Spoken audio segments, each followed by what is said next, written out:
Nakatanggap ako ng sulat mula sa amin.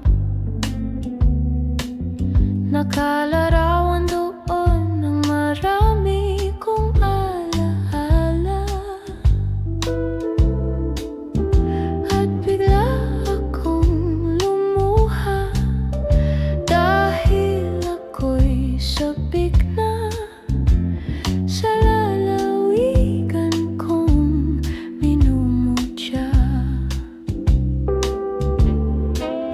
Naghihintay pa rin ang irog ko doon sa amin.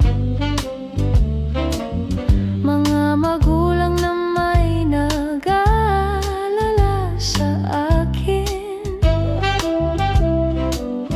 Umasila